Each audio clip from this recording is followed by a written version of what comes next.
कल बीपीएससी का एग्ज़ाम था और एग्ज़ाम जो है 12 बजे से प्रारंभ होना था।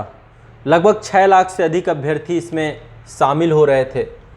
भारत के विभिन्न क्षेत्रों में जहाँ के बिहार के छात्र जो रह रहे हैं या फिर अन्य राज्यों के छात्र जो हैं, यहाँ तक कि कल बहुत सारे स्टूडेंट ऐसे थे जो पंजाब लुधियाना में काम करते हैं, वो भी जो है बिहार पीसीएस का एग्ज़ाम देने गए।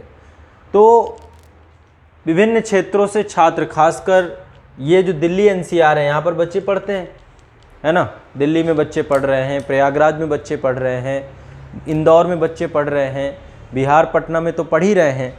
तो विभिन्न क्षेत्रों से पढ़ने वाले बच्चे जो है कल, और मैं आज आपको एक बहुत कड़वी सच्चाई बताता हूँ। शायद आप में से बहुत सारे लोग जो सामान्य वर्ग की पृष्ठभूमि से आने वाले बच्चे हैं, इनकी पीड़ा जो है बहुत ऐसी होती है कि यदि आप इसको समझेंगे ना, मैं भी क्योंकि इसी पृष्ठभूमि में रहा हूँ, मैंने भी जब परीक्षाएं दी हैं, एग्ज़ाम दिए हैं, ऐसी स्थिति थी कि हमारे पास जाने तक के लिए पैसे नहीं होते थे। समझिए, हमें एक ऐसा एग्ज़ाम फेस करना है जहाँ पे लाखों की संख्या में छात्र बैठने हैं।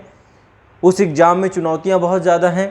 पहले तो ये इन प्रकार वो बच्चा रात दिन मेहनत करके पढ़ाई करता है, रात दिन पढ़ता है, किसी भी तरीके से लगता है पेट चाहे वो खाली पेट हो चाहे जैसा भी हो, वो किसी भी तरीके से पढ़ाई करता है। पढ़ाई करने के बाद जब एग्ज़ाम का समय नज़दीक आता है, ये स्थिति होती है बच्चों की। मैं आज आपको बताऊं कि वो बुक्स तक नहीं खरीद पाते।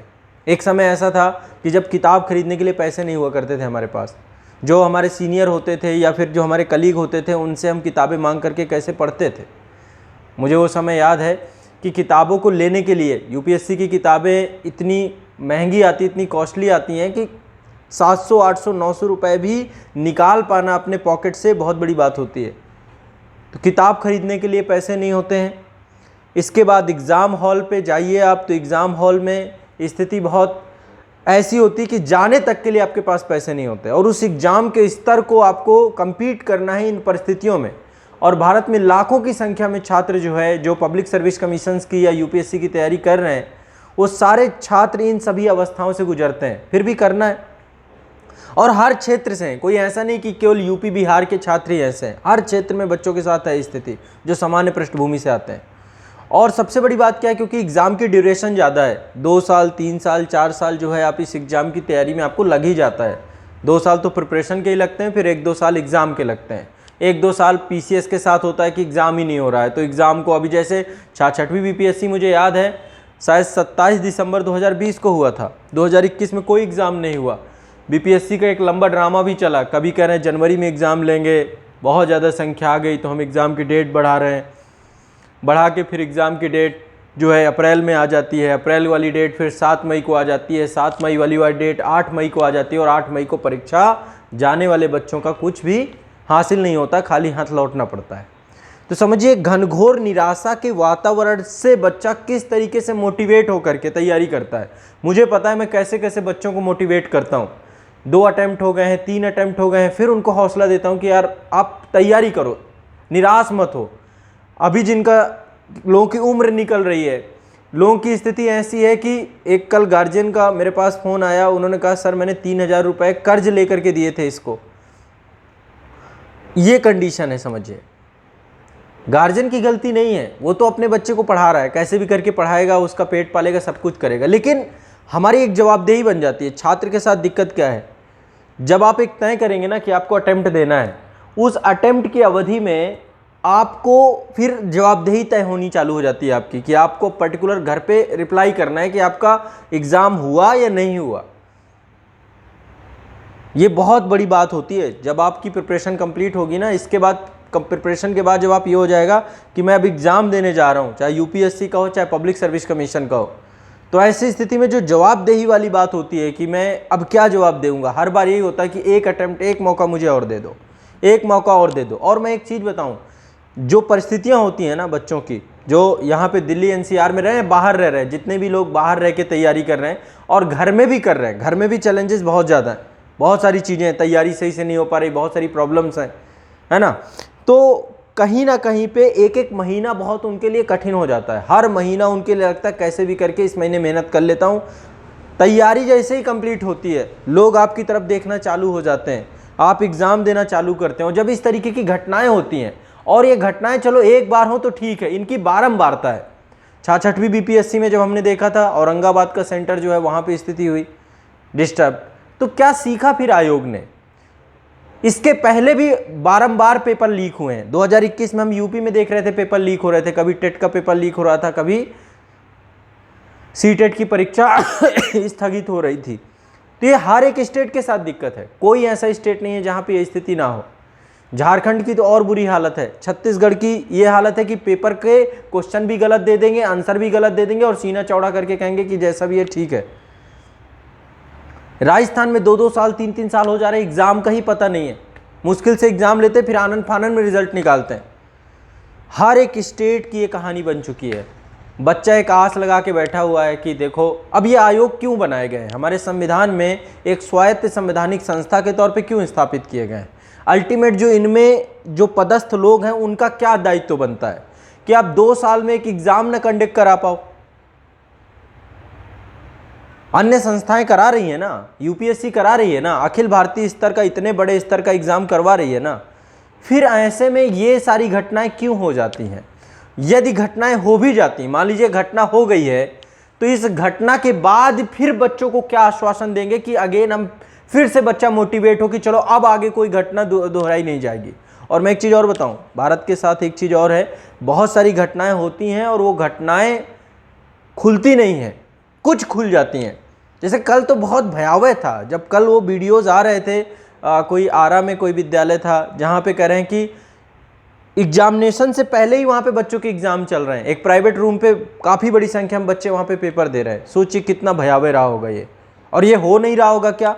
हमने जेपीएससी का रिजल्ट देखा है, वहाँ पे सीक्वेंस बाय सीक्वेंस लगातार हमने देखा है कि बच्चों के जो है वहाँ पे रोल नंबर, एक ही क्लासरूम के बैठे हुए सारे बच्चे पास। और इस बार जेपीएससी में मेंस हुआ है, मेंस के 10 से 15-20 दिन बाद रिजल्ट आ गया है। सोचिए कैसे मेंस की कॉपी इन्होंने चेक की होंगी, कैसे मेंस की कॉपी चेक कर ली इन्होंने, कैसे इन्होंने रिजल्ट दे दिया। तो ये अपने आप में कितना भयावह है, मतलब ये डरावना है। और इस डरावने को लेकर के कोई कुछ करना ही नहीं चाहता। आयोग तो बस चलो ठीक है, एक कमेटी बैठा दी गई, कमेटी बैठा देने के बाद जो है फिर स्थगित हो गई डेट, स्थगित होने के बाद अगली डेट दे देंगे। जो बच्चे गए हैं, हजारों रुपए खर्च करके गए हैं, पैदल यात्रा में गए हैं, ट्रेन के उन धक्का मुक्की टॉर्चर में गए हैं, भूखे पेट स्टेशन में लेटे रहे हैं, उनका क्या, उनकी क्या जवाबदेही है, उनकी क्या जिम्मेदारी है? 12 बजे के बाद, 12 बजे से पेपर चालू होता, 12 बजे तक भूखे पड़े थे बच्चे।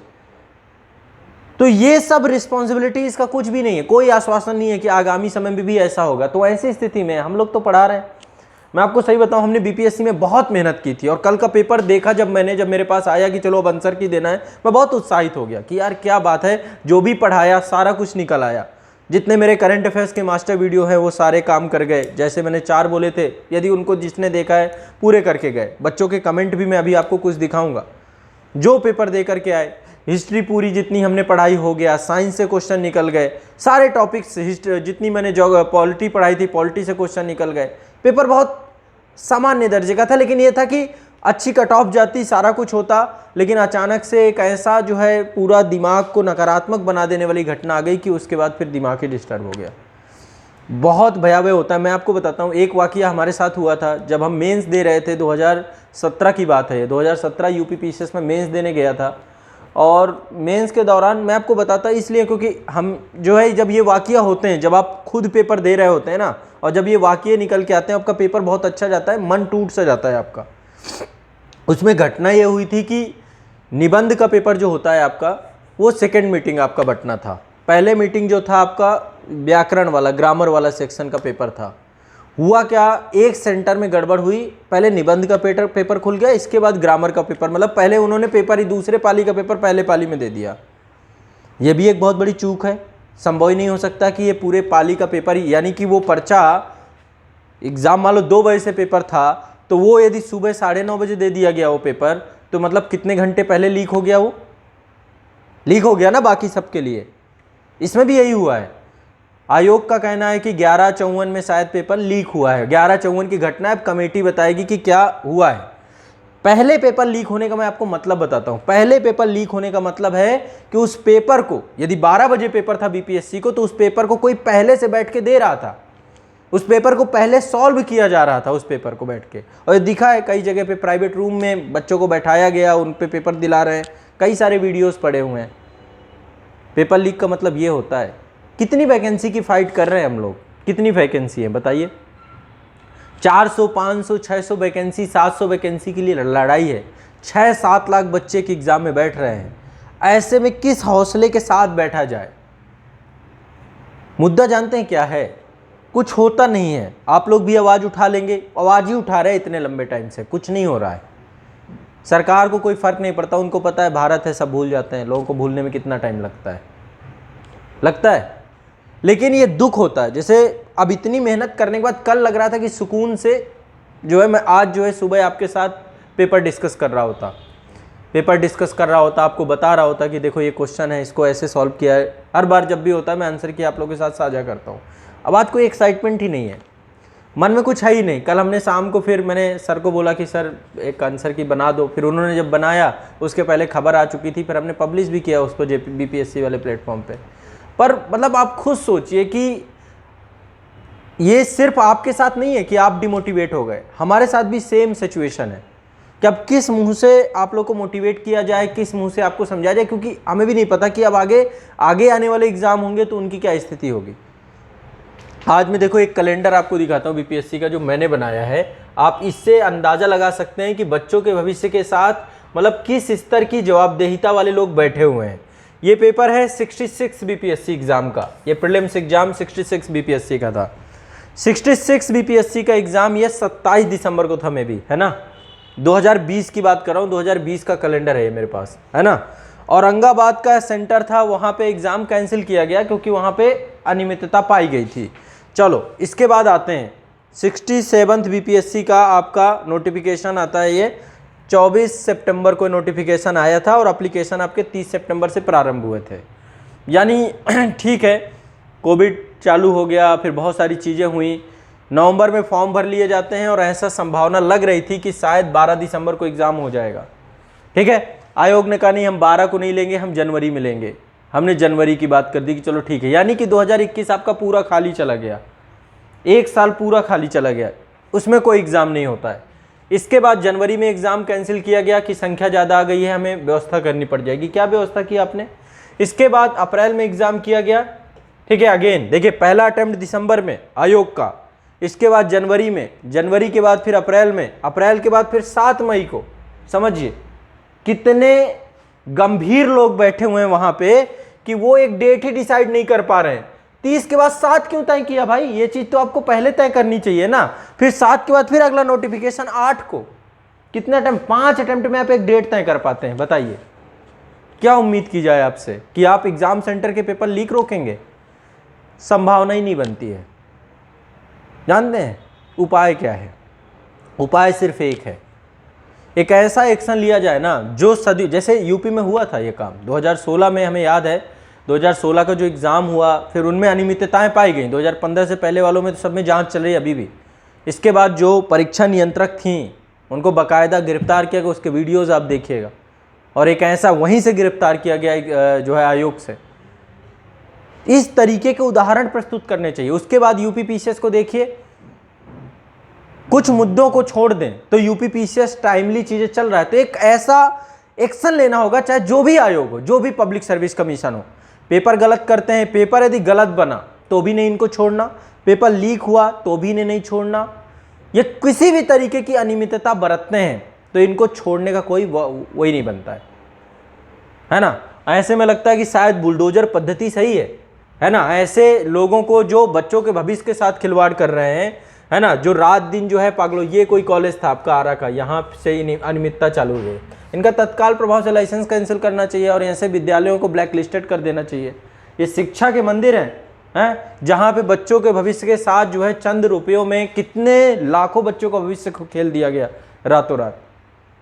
ये शिक्षा के मंदिर हैं, ये तो बाकायदा माफिया चला रहे हैं इनको, जिनको ये नहीं समझ में आ रहा कि किस कंडीशन से बच्चे निकल के आते हैं। चंद रुपयों में पेपर बेच देते हैं, चंद रुपयों में सीटें बेच देते हैं। लोग खून पसीने की कमाई से पढ़ रहे हैं, ये समझना होगा। यदि ये नहीं समझा जाएगा तो यही कंडीशन बनी रहेगी। और इसके लिए सबसे बड़ी चीज़ जानते क्या, हमारे यहाँ पे जो मेन स्ट्रीम मीडिया है मीडिया सबसे बड़ी चीज़ है, चाहे तो मुद्दे को दबा दे, चाहे तो मुद्दे को उठा दे। यदि इन मुद्दों को लेकर के आ जाए ना सामने, इन मुद्दों को सामने ला जाए, और जब तक ऐसा लगता छोटी सी बात भी होती है सामने खुल के आनी चाहिए। ये तो बच्चों के ऊपर था, ये कोई नहीं करता, ये पहले लोकल मीडिया ने ये सारा कुछ किया, जो स्टूडेंट्स थे उन्होंने उजागर किया है, तब जाके बात, नहीं तो मैटर दबा दिया जाता वहीं का वहीं। तो ये तो सोशल मीडिया के कारण संभव हो पाया है कि कम से कम इस तरीके की चीज़ें निकल आई। यहाँ पे अंदर पेपर चल रहा था, बच्चे बाहर बेचारे खड़े हुए थे, तो पूरा का पूरा पेपर जो है आपका कल लीक हुआ। लीक होने के बाद फिर एक नोटिफिकेशन ये आया था कि हमने एक समिति बना दी है। समिति जो है ये त्रिस्तरीय समिति बनाई गई है। अब समिति बहुत सारी है, अब समिति आज जो है प्रतिवेदन जो है 1 दिन के अंदर 24 घंटे के अंदर ये देगी, क्या देती है। मुद्दा यह है कि होना चाहिए एक बार कायदे से एक्शन, बढ़िया वाला एक्शन होना चाहिए। जितने लोग हैं, चाहे आयोग के सदस्य हों, देखो बिना किसी के मिली भगत के कुछ नहीं होता है, सीधी साफ सी बात। यदि यहाँ पे सब अपने आप, अब यहाँ पे सब अपने आप को बचाने को चलेंगे कि नहीं हमारी तो कोई गलती नहीं थी। मैं सुन रहा था जो सचिव साहब थे बीपीएससी के, वो कह रहे थे हमारी क्या गलती है। अरे आपकी गलती नहीं तो किसकी गलती है। पारदर्शिता पूर्ण पेपर संपन्न कराने की जिम्मेदारी किसकी है। आप ऐसे कॉलेज सेंटर क्यों चुन रहे हैं जहाँ पे ब्लैक लिस्टेड है, किस तरह की घटना हो सकती है। फिर प्रशासन होता है, प्रशासन को आप जवाबदेहिता तय करते हैं, वहाँ पे जिम्मेदारी से ही भाग रहे हैं। मतलब मैं सुन रहा, मतलब बड़ा कैसा ओछापन है कि यार गलती आपने कर दी, पेपर तक आपको रद्द करना पड़ा, कम से कम स्वीकारिए तो सही कि सारी अंतिम रिस्पॉन्सिबिलिटी हमारी है। आप सीधा डाल देंगे कि नहीं नहीं विद्यालयों के, जिन विद्यालयों में पेपर हो रहे थे, ऐसे तो विद्यालय फिर सब मनमानी करेंगे। हर जगह पे बैठे हुए लोग हैं, तो मतलब बहुत, मतलब आप सोच भी नहीं सकते हैं कि ये कितना ज़्यादा हम अपने एजुकेशन सिस्टम में बदलाव की बात करते हैं ना। एजुकेशन सिस्टम जैसा भी है अभी पे, ये जो भी लोग वहाँ पे बैठे हुए हैं इसी एजुकेशन सिस्टम से निकले हुए लोग हैं, यहीं से निकल के गए हैं। ये पहले ये भी छात्र रहे होंगे, पहले इन्होंने भी एग्ज़ाम दिए होंगे, क्वालिफाई करके गए होंगे, लेकिन आज ये सब भूल चुके हैं। अब इनको कोई फ़र्क नहीं पड़ता है। अब इनको सिर्फ एक चीज़ दिखा रहा है, धन संपदा। अभी वो झारखंड में कोई आईएएस अधिकारी निकल के आई है, क्या नाम है उसका, पूजा सिंघल, समझिए 25 करोड़ रुपया। अभी कितनी संपत्ति और दबी होगी। ये पीयूष जैन है, दूसरे पीयूष जैन है, समझिए किसका किसका खून पिया होगा इन्होंने। अब वो उनके सीए का पैसा है, उनका पैसा है, ये पैसा है, वो पैसा है। ऐसे ऐसे प्रशासनिक अधिकारी भी हैं जो करप्ट हैं, भ्रष्ट हैं, जिनको सिर्फ पैसा दिख रहा है। क्या करोगे इतने पैसे का, मुझे समझ में नहीं आता कि इतने पैसे को लेकर के आप जाओगे कहाँ। लोग मर रहे हैं, लोगों को एक टाइम का भोजन नहीं है, और आप जो है बस संपदा, धन संपत्ति के चक्कर में लोगों के भविष्य के साथ खिलवाड़ हो रहा है। सोचो ये यूथ है, किस कंडीशन में ये जी रहा है, कैसी कैसी चुनौतियां, इनके पास एक टाइम का भोजन नहीं है। दिल्ली मुखर्जी नगर से लेकर के जितने भी भारत के बड़े शिक्षा केंद्र हैं, वहाँ पे बच्चा किस कंडीशन में जी रहा है, मनोदशा क्या है उसकी। डेली उठता है, एक सपना देखता है कि आज मैं पढ़ूंगा, पढ़ करके एक दिन जाके एग्ज़ाम दूंगा, रात दिन रिवीजन करता है, रात दिन मेहनत करता है। हम यहाँ उत्तर लेखन करवाए जा रहे हैं, क्या फ़ायदा बताओ, जब आपको मौका ही ना मिले, जब वहाँ पे जाकर के करप्शन के भेंट पे चढ़ जाएं आप, क्या फ़ायदा। या तो स्पष्ट कर दो भाई कि सब खुला ऐसे ही चलेगा, जिसको जो करना है कर ले, तो फिर ऐसे ही चलने दे दीजिए, और क्या, यही हो सकता है। तो सिर्फ एक ये है कि इसमें जो वो लोग हैं जो अंतिम कड़ी पे खड़े हुए हैं, और जो सरकारी सर्विस को लेकर के एक उनके मन में बढ़ा हुआ है भूत कि नहीं नहीं यही हमारा भविष्य हो सकता है। देखो सब करप्ट नहीं है, मैं कभी स्वीकार नहीं करूंगा कि सारे के सारे करप्ट हैं। कुछ ही लोग होते हैं सिस्टम के अंदर जो लीकेज का काम करते हैं, और जो लोग ऐसे होते हैं उनमें सिस्टम के अंदर लोगों को पता भी होता है, ये बात सत्य है। जो वहां पे सही काम कर रहे हैं उनको पता भी है कि ये करप्ट है, लेकिन ना तो वो आवाज उठाते। करप्ट जो है उसको टेंशन इसलिए नहीं क्योंकि उसके ऊपर किसी ऊपर का हाथ रखा हुआ है। जब तक उसका हाथ है उसे कोई दिक्कत नहीं है, लपेटे में वो भी कभी ना कभी आएगा। भाई 1-2 बार कर लोगे, 4 बार कर लोगे, कभी तो फंसोगे। जब फंसोगे तो पूजा सिंघल को नहीं पता रहा होगा, अभी तक लग रहा होगा कि हाँ ठीक है ठीक है ठीक है।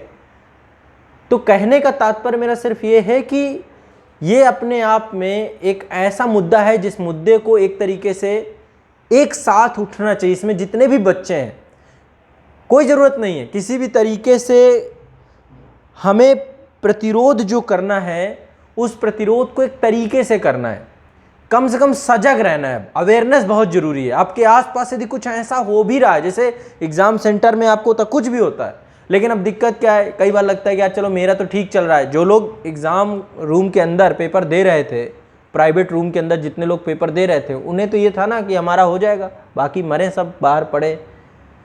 उनको क्या मतलब था कि हम मेरिट के आधार पे छटेंगे या कुछ होंगे। पीटी की अच्छी खासी रकम भी दी होगी उन्होंने, वो इसीलिए काम कर रहे हैं। तो बहुत सारी दिक्कत हमारे साथ भी है। सरकार को तब तक चेताया जाना चाहिए जब तक ये हो जाए। सरकार क्या है, सरकार कहती है हमसे कोई मतलब नहीं है, एक स्वायत्त संस्था है बीपीएससी, वो ये काम कर रही है। तो सब तो अपना अपना पल्ला झाड़ के निकल ले रहे हैं। किसी को नहीं पता कौन कितना पैदल चल रहा है, कौन कितना जो है कौन जो है धक्के खा करके, रात भर जग करके, रेलवे स्टेशन में रात भर सो करके एग्जामिनेशन सेंटर पे पहुंचा है। कोई मतलब नहीं पड़ा है।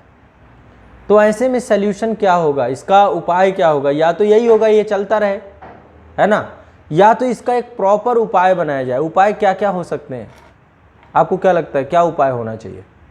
सबसे पहला उपाय है कठोर कार्रवाई। जिन्होंने भी आज तक गड़बड़ की है, जिनके भी नाम सामने आए, नाम उजागर किए जाएं और बाकायदा कठोर कार्रवाई हो उनके। इस तरीके की कार्रवाई होनी चाहिए कि उनकी रूहें कांप जाएं। आगे आने वाली 7 पीढ़ियों को पता हो कि उन्होंने एक ऐसा अपराध किया था जिसमें लाखों बच्चों का भविष्य खराब हुआ था। कठोर से कठोर कार्रवाई, चाहे जो भी व्यक्ति हो, चाहे वो प्रशासन के अंदर का हो या चाहे प्रशासन के बाहर का हो। यदि उसमें कोई संलिप्त पाया, और ये पता होता है, हर बार खुल जाती हैं चीजें, लेकिन फिर कुछ होता नहीं है उनका। क्योंकि सोचो कितने बड़े स्तर का अपराध है ये, इससे बड़ा कुछ अपराध ही नहीं हो सकता। आप लाखों युवाओं के सपनों को तोड़ के रख दो। किसी के सपने चोरी करना, किसी के सपने तोड़ कर रख देना, किसी की मेहनत पे पानी फेर देना, इससे बड़ा अपराध तो कुछ हो ही नहीं सकता है। ये तो बहुत बड़े अपराधी बैठे हुए हैं, खूंखार लोग बैठे हुए हैं। तो ऐसे में बहुत जरूरी है कि ये जितने भी लोग हैं, जो भी इन चीज़ों में संलिप्त हैं, जिन्होंने परीक्षाओं के साथ जो इस तरीके के नकल माफिया हैं, चाहे वो बोर्ड एग्जामिनेशन, शुरुआत वहीं से होती है, 10th 12th के बोर्ड तक में लोग पैसे लेकर के करते हैं। बिहार में कई सारे मामले ऐसे आए हैं कि 12वीं में कोई टॉप कर गया, देखा तो उसकी हालत ख़राब है। ऐसे बहुत सारे लोग हैं, और पढ़ने वाले लोग भी हैं, वहीं से सबसे ज़्यादा IAS PCS अधिकारी भी बनते हैं। चाहे बिहार हो, चाहे यूपी हो, चाहे भारत में कोई भी स्टेट हो, ये यदि एक पूरा आ जाए, और ये काम सरकार को ही करना पड़ेगा, दूसरा कोई करेगा भी नहीं। आपको लगे कि ये हम सब की बात क्या है, आज हमने मुद्दा उठा दिया, कल ये चीज़ें बंद हो जाएंगी, धीरे धीरे आप लोग भी भूल जाओगे, अगला एग्जाम आ जाएगा, फिर पीटी की तैयारी, फिर मेंस की तैयारी, फिर इंटरव्यू की तैयारी। मेरा सिर्फ डर इस बात का है कि ये तो चलो उजागर हो गया, मान लो ये जो उजागर नहीं होता तो और बड़ा अपराध नहीं हो जाता। सोच के देखो कि यदि ये रद्द नहीं होता। कल जब ये घटना सामने आई थी, तो कल मेरी बात कई लोगों से चल रही थी, तो सबका कहना था कि सर ये पेपर रद्द नहीं होना चाहिए। मैंने कहा रद्द क्यों नहीं होना चाहिए पेपर? रद्द इसलिए होना चाहिए क्योंकि इसमें आपका कुछ नहीं होने वाला, इसमें हो गया जिन लोगों का होना है। ये तो एक सेंटर उजागर हुआ है, ये तो कई जगह फिर चल रहा होगा। क्यों नहीं रद्द होना चाहिए? बेतुकी कटापे आएंगी, क्या फायदा उस चीज का? बिल्कुल रद्द हो जाओ। आयोग ने अच्छा काम किया, तुरंत तत्काल प्रभाव से पेपर रद्द कर दिया। चाहे नकल 1 बच्चे की हो, चाहे 1 लाख बच्चों की हो, बात बराबर ही होती है। चोरी चाहे 1 रुपए की हो, चाहे 1 लाख की हो, चोरी चोरी है, गलत गलत है। गलत को हम कम ज़्यादा के उसमें तौल नहीं सकते कि चलो पिछली बार जैसे औरंगाबाद में इन्होंने किया। देखो औरंगाबाद का मैं क्लियर नहीं बता सकता, लेकिन जितना मुझे जानकारी मतलब यह है, काफ़ी लोगों से मैंने सुना, काफ़ी लोगों ने बताया जो उस सेंटर में बच्चे एग्ज़ाम भी देने गए थे, जो री एग्ज़ाम देने गए 6वीं का, उनका कहना था कि सर जब औरंगाबाद में एग्ज़ाम हुआ, री एग्ज़ाम हुआ, अब ये आयोग को क्लियरिटी करनी चाहिए, आयोग को क्लियर करके बताना चाहिए कि ये सच्चाई कितनी है, इस बात पे कितनी तथ्य परख है, कितनी सत्यता है। लेकिन ये बात है, यदि बात है तो ये देखो सीधी सी बात है, धुआं वहीं से उठता है जहाँ आग लगती है। ऐसे तो धुआं उठ नहीं जाएगा हवा में, कुछ तो बात होगी तभी तो बातें निकलती हैं ना। औरंगाबाद में जितने लोगों ने री एग्ज़ाम दिया था उनका किसी का पीटी क्वालिफाई नहीं हुआ, ऐसा तो संभव नहीं था। यदि 1 सेंटर हम कैंसिल कर दें, 2 सेंटर कैंसिल कर दें, बाकी सब सेंटर की कॉपी चेक करके उनकी बाद में लेकर के कर दें, मजाक बना के रख दिया है। कहानियाँ आप सुनेंगे, जेपीएससी की अपनी कहानियाँ हैं, वो अपनी दुनिया में जी रहे हैं, पता नहीं कहाँ के लोग आकर के बैठ गए आयोग के सदस्य के तौर पे। कभी कोई सिलेबस बनाते हैं, जेएसएससी का सिलेबस समझ नहीं आता। किसी लैंग्वेज का सिलेबस ज़्यादा बना देंगे, फिर दूसरी लैंग्वेज वाले विरोध करने लगेंगे, फिर उनके लैंग्वेज का छोटा कर देंगे, फिर उनका बड़ा कर देंगे। कोई कह रहा है कि यदि झारखंड से आपने बोर्ड एग्जाम नहीं किया तो आप फॉर्म नहीं भर सकते। मतलब अजीबोगरीब चीज़ों में फंसे हुए हैं। रात दिन बच्चे मर रहे हैं, बैठे हुए हैं आंदोलन में, कोई फर्क नहीं पड़ रहा। उनके ऊपर मुकदमेबाजी चल रही है, मुकदमेबाजी में उनका, ठीक है। तो कहने का मतलब सिर्फ इतनी सी बात है कि ये जितने भी आयोग हैं, सारे के सारे आयोग, या तो इनको ख़त्म करो, सब यूपीएससी को दो जिम्मेदारी कि भैया तुम कराओ, तुम अपनी जो है स्टेट वाइज ब्रांचेस बना लो, और या फिर राज्य सरकारों को चाहिए कि जितने पब्लिक सर्विस कमीशन हैं इन सब में हो सख्त कार्रवाई, चले बुलडोजर फिर कायदे से। चलना है तो अब इनमें चलना चाहिए, ये नहीं कि गरीब की झुग्गी तोड़ी जा रही है, इनके ऊपर चलना चाहिए जो करोड़ों रुपए लेकर के माफियागिरी कर रहे हैं, चाहे कोई भी हो, फिर एनी पर्सन कोई भी हो, चाहे आयोग के अंदर से हो आयोग के बाहर से हो, इनके ऊपर होने चाहिए, उजागर होने चाहिए इनके मामले। ये थोड़ा ना है कि ये सिविल सर्वेंट हैं और ये सारी चीज़ें। तो कहीं ना कहीं पे जो बच्चों के साथ खराब भविष्य खराब हो रहा है। अब देखो ऐसी स्थिति में आप लोगों को बस यही है कि एक दो दिन देखो, मैं मानता हूँ डिस्टर्ब हो गए, मैं खुद डिस्टर्ब चल रहा हूँ कल से, मतलब आप सोच भी नहीं सकते हो 2 बजे तक तो मैं लगातार जिसका फ़ोन आ रहा था उसे समझा रहा था कि यार चलो ठीक है कोई बात नहीं, इतनी हमने मेहनत की थी, इतना सब कुछ करने के बाद जब फिर ये लगता है कि यार अब कोई मतलब नहीं है, सब मेहनत बेकार गई, ठीक है। आप सोच भी नहीं सकते किस स्तर का जो है डिमोटिवेशन आ जाता है। आप लोग सोचते हो ना एक यार कि ये भी कभी डिमोटिवेट होंगे, कल से मैं बहुत परेशान चल रहा हूँ, मेरा मन नहीं कर रहा किसी चीज़ को लेकर के, मैंने कल खाना भी नहीं खाया, जब से मुझे घटना सुनाई दी है मुझे मेरा बस ये लग गया कि यार क्या हो गया ये। क्योंकि आप इसकी वास्तविक, कल पानी बरस रहा था, पता है आपको, 2-4 बच्चों को मेरे पास फ़ोन आया पानी बरस रहा था बहुत तेज़ी से, कह रहे सर सेंटर कैसे पहुँचे। मैं मोतिहारी क्षेत्र की बात कर रहा हूँ आपको, सेंटर कैसे पहुँचा जाए, सेंटर कैसे जाया जाए। क्योंकि आप जैसा भी है भींगते हुए भी जाओ, लेकिन जाना तो है, टाइम से पहुँचो सेंटर। कल ये स्थिति थी, इसके बावजूद जो गए, कल पटना में जो गांधी सेतु है उसमें जाम लगा था, बच्चे मतलब किलोमीटर्स तक पैदल चले हैं कल सेंटर तक पहुंचने के लिए। ऐसे में आप लोग जो गलत कर रहे हैं, मैं सच बता रहा हूँ, इनकी 7 पुश्तें हमेशा सोचेंगे कि ये लोग क्या कर रहे हैं, किनकी बद्दुआएं ले रहे हैं। तो बस ये है कि कंडीशन बहुत बुरा है, इसमें इनको समझना चाहिए, जैसा भी हो इनके ऊपर होनी चाहिए सख्त कार्रवाई। कोई फ़ायदा नहीं, कुछ नहीं, कोई कमेटी कोई जांच, जब चीज़ें फाइनल हो पता चलें, इसके बाद ऐसा एक्शन हो जो एक्शन पब्लिक में हो और पता चले सबको। चाहे जितने बड़े बड़े अधिकारी हों, 2-4-6 के घर टूटेंगे, 2-4 लोगों की स्थिति है, सब जब्त कर लो, इनका जितना भी है सब सील करो, सब सही हो जाएंगे जितने भी कर रहे हैं। मानसिक स्तर ही बच्चे का तोड़ के, मतलब किस तरीके की भावनाएं बना करके चल रहे हैं, बच्चों की कोई भावनाएं ही नहीं है, जैसे ये कंडीशन है। लोगों ने कल, मैं और इस समय जानते हैं अवसरवादिता बहुत आती है, मुझे पता है। कई बार मैं प्रयागराज जब पेपर मेंस वगैरह के देने गया हूँ, होटल महंगे हो जाएंगे, ये हालत हो जाती है, होटल के रेट महंगे हो जाएंगे। जहाँ पे होटल आपको 1000 रुपये, 1500 रुपये, 700 रुपये, 800 रुपये में होगा, सब अवसरवादी हैं। कल बिहार में होटल के रेट 2500 से नीचे नहीं थे, 2000, 2500, 2000-2500, ये हालत है।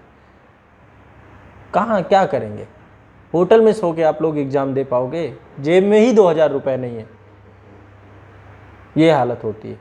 बहुत सारे बच्चे तो ऐसे गए होंगे जो अपने दोस्त के भरोसे गए होंगे,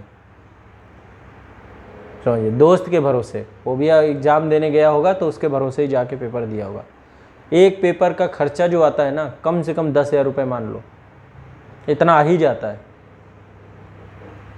काट पीट करके कितना भी करोगे, क्योंकि यहाँ से बिहार कितना दूर है, तो इस कारण से थोड़ा सा ये मामला बहुत गड़बड़ है। अब कई बार लगता है कि क्या किया जाए, इसके लिए क्या उपाय हो सकते हैं, किस तरीके से कलेक्टिव काम कर। मैं इसीलिए बोल रहा हूँ कि जितने भी टीचर हैं, यदि एक मंच में आ जाए, जो मेरा YTA का कॉन्सेप्ट है ना, यूट्यूब टीचर एसोसिएशन बन जाए, एक बार एक मंच पे आ जाए, एक मंच पे, फिर चाहे बिहार हो, एक मंच पे यदि पूरा भारत के टीचर आ गए, पूरे भारत के, ये नहीं कि ये उत्तर भारत की समस्या है, बिहार की समस्या है तो दक्षिण भारत के टीचर कुछ नहीं बोलेंगे, ये नहीं होगा। सब एक साथ खड़े हो जाएं कि दिक्कत हो कैसे गई, तब एजुकेशन सिस्टम सही होगा। क्या बिहार के बच्चे IAS सेलेक्ट होते हैं, दक्षिण भारत में उनको कैडर नहीं मिलता?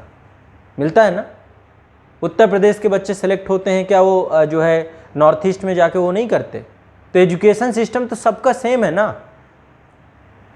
यदि कहीं दिक्कत होती है, सब एक साथ खड़े हो जाएं, फिर सरकार को कुछ ना कुछ करना ही पड़ेगा और इनके हाथ, इनकी रूहें कांपेंगी यदि एक ऐसा मंच बन जाए, बस सब एक साथ आ जाएं। बस ये सबसे बड़ा मुद्दा है और ये काम बड़ा है।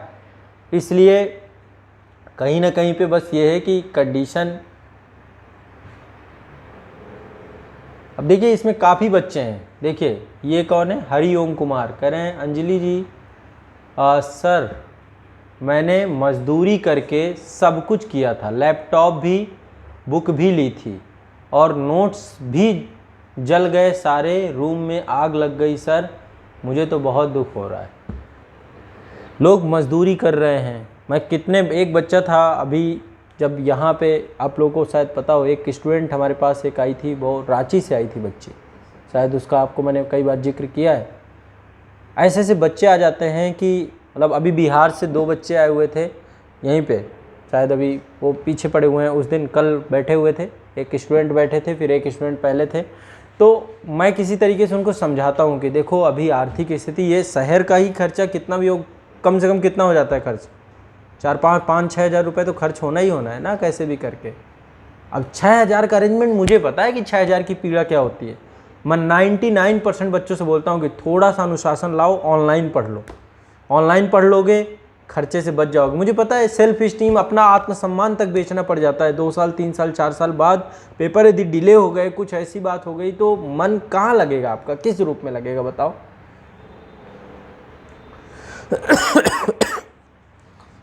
तो बस ये है कि सही बता रहा हूँ, दिमाग में बस ये चल रहा है, उलझन सी हो रही है, एक अजीब सी उलझन चल रही है दिमाग में, एक खलबलाहट है, कुछ कर नहीं सकते, उसकी मजबूरी है। क्या कर सकता है, कौन क्या कर सकता है, सिर्फ मुद्दा उठा सकता है। इनका कुछ नहीं होना है, ये अभी इनको पता है 4 दिन मैटर है, 4 दिन बाद सब रिजॉल्व। अभी फिर एक डेट देंगे, डेट जहाँ तक मई में मेरे ख्याल से अब नहीं दे पाएंगे, क्योंकि फिर से सेंटर पता फिर से देखने पड़ेंगे, अभी ये जांच ही चलेगी। जून में 3 बड़े एग्ज़ाम हैं आपके, यूपीएससी का है, फिर यूपीपीएससी का है, फिर एमपीपीएससी का है। देखो जो लोग अभी यूपीएससी और यूपीपीएससी दे रहे हैं, आप लोग थोड़ा सा फोकस उधर अब करिए, मतलब अभी घबराना नहीं है। एमपी का भी एग्ज़ाम है, इसके बाद जहाँ तक मुझे उम्मीद है या तो जून के लास्ट वीक में या तो जुलाई में सबसे सही समय रहेगा, आयोग यदि उस टाइम पे टाइम दे तो नेक्स्ट डेट फिर 2 महीने 3 महीने बाद आ जाएगी। आने के बाद फिर एग्ज़ाम होगा, एग्ज़ाम फिर आम तौर पे देखो घटनाएं बहुत सारी, मैं बार बार बोल रहा हूँ, जो डर जिस चीज़ का है कि चोरी छुपे जो हो रही होंगी, जिनका हमें पता नहीं चल पा रहा है, वो घटनाएं अपने आप में बहुत ज़्यादा परेशानी करने वाली है। ठीक है, तो ऐसे में जो है बस बहुत ज़रूरी है। देखो बच्चों, हिंसा किसी चीज़ का माध्यम नहीं होती है, हिंसा करके हम कुछ नहीं हासिल कर पाएंगे, आप तो कमज़ोर हो जाओगे।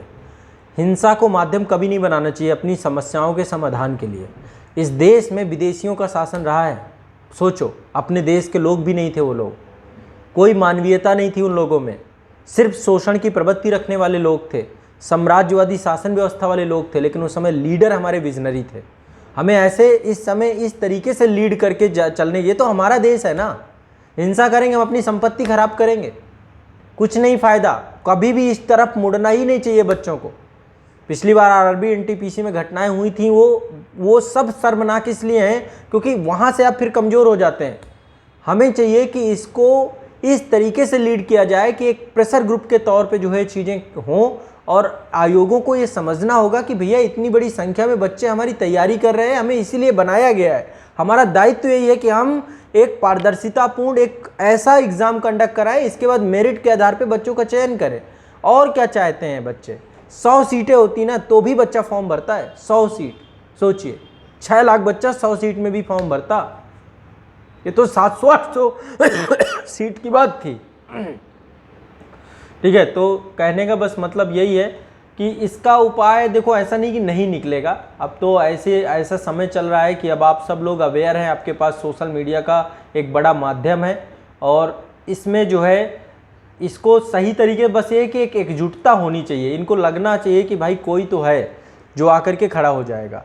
उस डायरेक्शन में देखो मैं प्रयास कर रहा हूँ, देखते हैं कितना सफल हो जाएंगे। यदि YTA बन पाया, जिसके दिशा में काफ़ी लोग अभी सामने आए हैं, अब इसमें चल रहा है काम, अभी एक प्रक्रिया के तौर पे है, तो ये सब समस्याओं को फिर नहीं छोड़ा जाएगा। फिर कोई भी होगा डायरेक्ट एक्शन लिया जाएगा, बहुत त्वरित तरीके से काम होगा इसमें।